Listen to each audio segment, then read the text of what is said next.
અમરેલીના સાંસદ ભરત સુતરિયાનો અલગ જ અંદાજ જોવા મળ્યો છે। બાબરા નગરપાલિકાના નવા બિલ્ડિંગ લોકાર્પણમાં શેરો શાયરી કરી શાયરાના અંદાજમાં સાંસદ સુતરિયાએ વિરોધીઓ પર પ્રહાર કર્યા છે। ચૂંટણી સમયે ભરત સુતરિયા વિરુદ્ધ કરેલા અપપ્રચાર સામે વળતો પ્રહાર કરાયો। ક્યું ના મેં બદલું તુમ વહી હો ક્યા, માના મેં ગલત હું તુમ સહી હો ક્યા। સહન કરવાની શક્તિ જોઈએ તેવું કહીને વિરોધીઓ પર તેમણે પ્રહાર કર્યા। સાંસદ ભરત સુતરિયાનો આગવો અંદાજ સામે આવ્યો છે।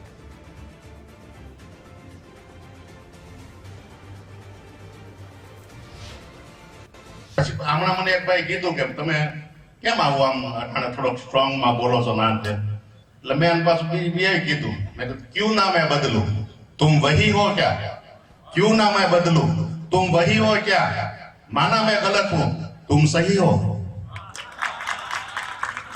મેં એને એ રીતે જવાબ આપ્યો। એટલે આમાં પછી તો હદ થઈ જાય, આપણે પછી સહન કરવાની કઈક શક્તિ હોય।